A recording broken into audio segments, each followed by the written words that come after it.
This is an original by me. SONOOP DOGGGGG. I think Dr. Dre produced it. Wasn't the doctor. Might have been the nurse.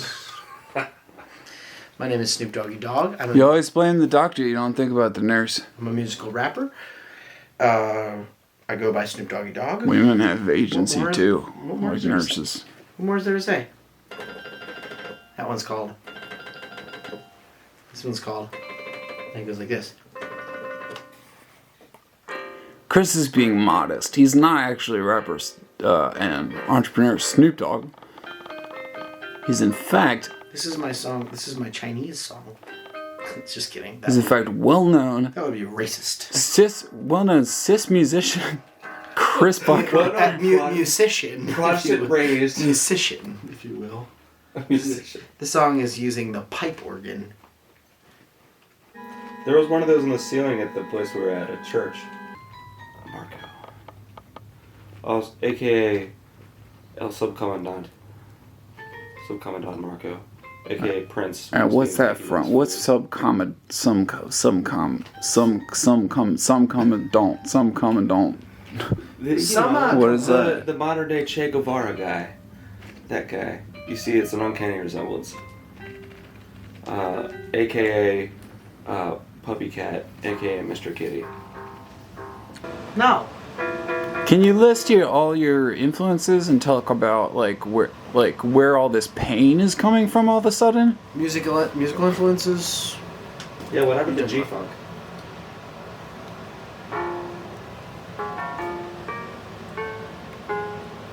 I like jazz. Like this. This is kind of a jazz tune. Or like, Can you give us a little Bach? Give us a little Bach it up a little bit. You can jazz up the Bach or Bach up the jazz. Doesn't matter which direction. I'm saying Bach that This is thing. Bach. He just does a bunch of notes really fast. That's all that Bach is. People are like, oh, Bach was so great. Bach was one of the greatest musicians of all time. Bach was one of the greatest composers. If you really listen to what he's doing, he's just playing a lot of notes really fast. Anton Webern is dead. Quote, shot in May by the Americans. Senseless, accidental if you believe in accidents. Some mess cook from North Carolina, some late draftee with a 45 he hardly knew how to use. Too late for World War II, but not for Webern. The excuse for raiding the house was that Webern's brother was in the black market. Who isn't? Do you know what kind of myth that's going to make in 1,000 years? The young barbarians coming to murder the last European, standing at the far end of what's been going on since Bach, an expansion of music's polymorphous perversity till all notes were truly equal at last. Where was there to go after Webern? It was the moment of maximum freedom. It all had to come down. Another Gotterdammerung. Interesting why he picks Webern. Yeah, he was. Or not Schoenberg or. Well, Webern is the guy who was killed by friendly fire at the end of World War II. Oh.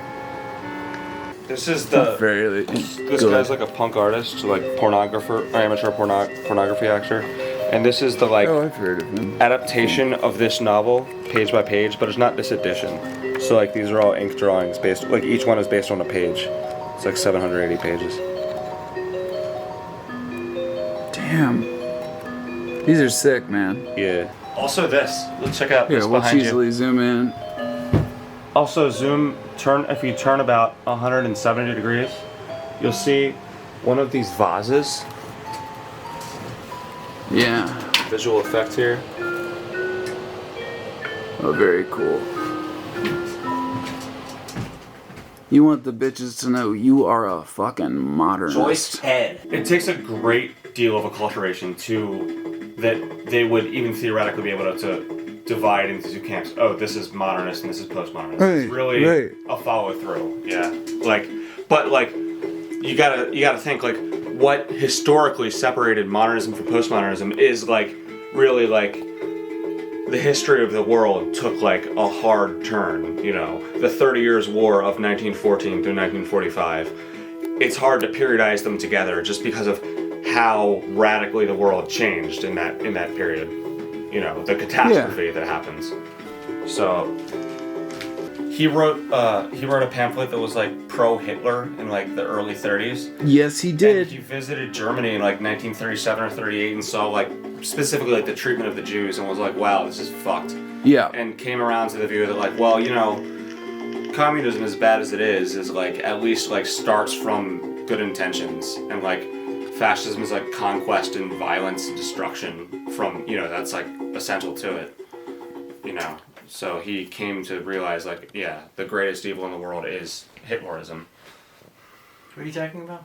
Wyndham Lewis, a British writer who was a lot of the modernists like Gertrude Stein, Salvador Dali for sure, Pound. yeah, Pounds, Eliot, T.S. Eliot, and there was just like half the like literary modernists, like most influential figures, sided with the Axis powers in World War II, or like were, you know, there were a couple that were like, you know, for what it's worth, like, you know, Winston Churchill was deeply conservative and like pro-imperialist, but like his like allegiance to the crown was of the kind that was like, you know, would reject Nazism for racist reasons, like the Hunnish, right. you know, the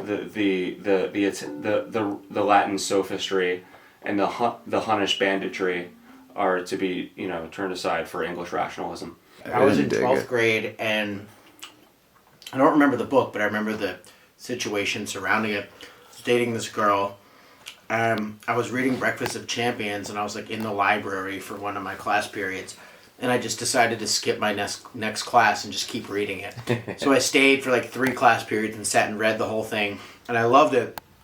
And then it was lunch period, and I went to my lunch period, and my girlfriend was like sitting with her, like Emily. She was like sitting with her, like, yeah, girl. She was like a blonde, like cheerleader, like with her friends. And I went to my lunch period, and I was like sitting with them, and then my mind was like blown by this book, and I was like having all these like deep thoughts. I don't remember what they were, what my thoughts were, but Right.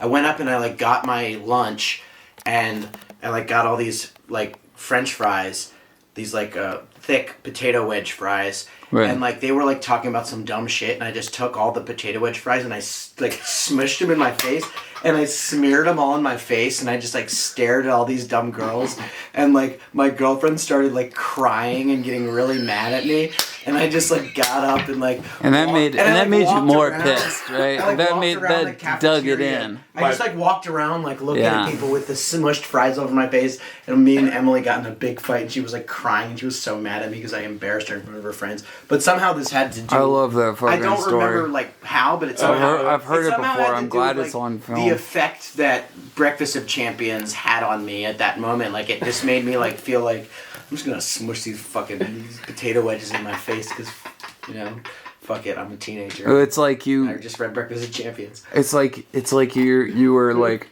you were just immersed in a world of like creativity Beauty and and depth spontaneity and thought Yeah, right. and beauty and like you know like You made the ineffable like Chris became a mention that hour. yeah the like more than the sum of its parts of the world. Yeah, and then you're plunged into this fucking banality. Yeah, and like as and an you're adult, like and you're like I would and you want Yeah.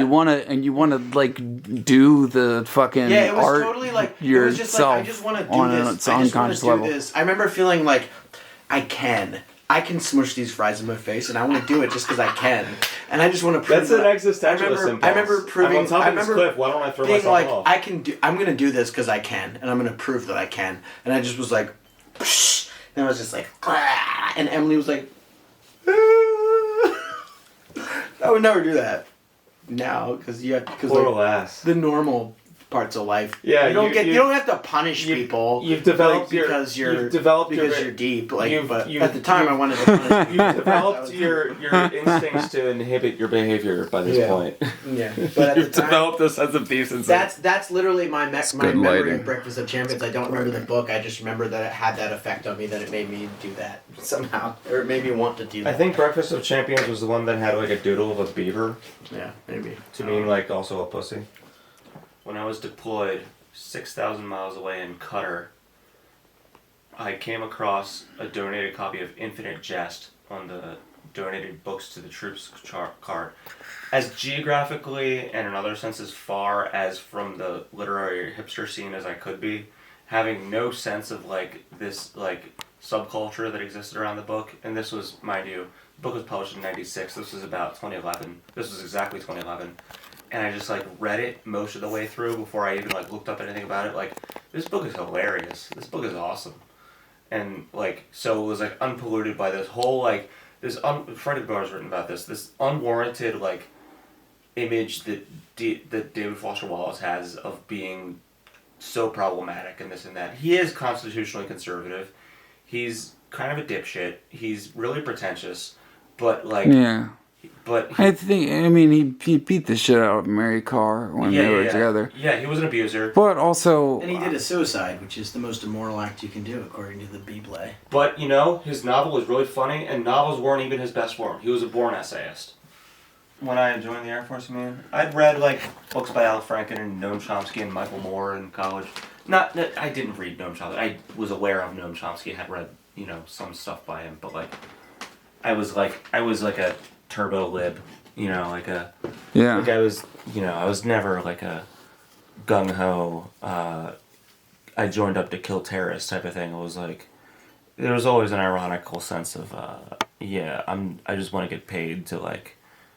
I need this experience for me. It wasn't And about if I catch a few terrorists on the way, then what of it? If I put a bullet through someone's forehead, what of it? cool stuff. Just for a zesty twist, at the far left of the shelf, of course, is Homage to Catalunya by George Orwell. So I haven't actually read that. I need to make a thing every... George Orwell wrote something called Samaj Kanahordama. Huh? He wrote, what's it called? Homage to Catalunya. So this is his experience of the Spanish Civil War. Oh. He was in it? He was in the Spanish Civil War? Yeah. He must have lived a long time. It was interesting. I was saying earlier, I watched Citizen. Wasn't one of his books from like I don't know anything 1984? about... Wait. No. When was the Spanish Civil War? 30s. 1930s. It was the prelude very much to the Second World War. You don't hear about that story too much. You don't hear about that connection. I mean, it was like the purest, like, left versus right war in the modern era. That, like, yeah, it was like, and the left went down gloriously into glorious defeat. And that what does that have to do with World War II? The Phalangists, the Germany-backed Franco's side, and like the Soviet Union backed. The Soviet Union was the strongest backer of the Republic, the Republican forces, who were affiliated with the anarchists and the communists, and like the liberal democracies and like the imperialist powers like Great Britain to generally kind of, I don't know, I think pretty much hands off. Like they really like right. Why can't they both lose kind of thing. Yeah.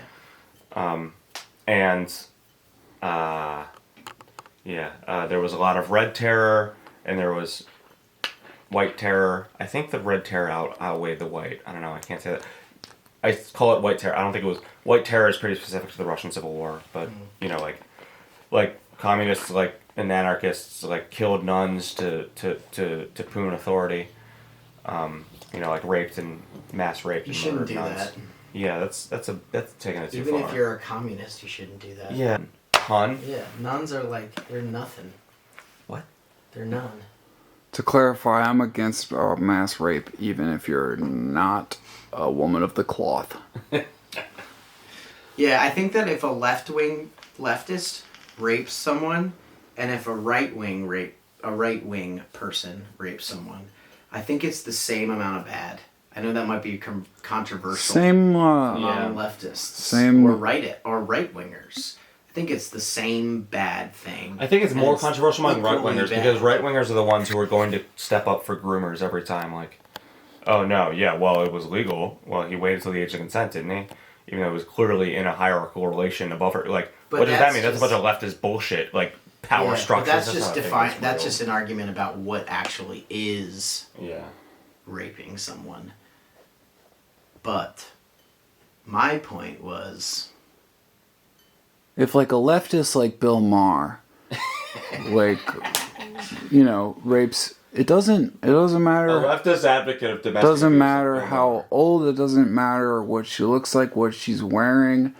I totally support In fact, freedom for women. I support putting Bill Maher.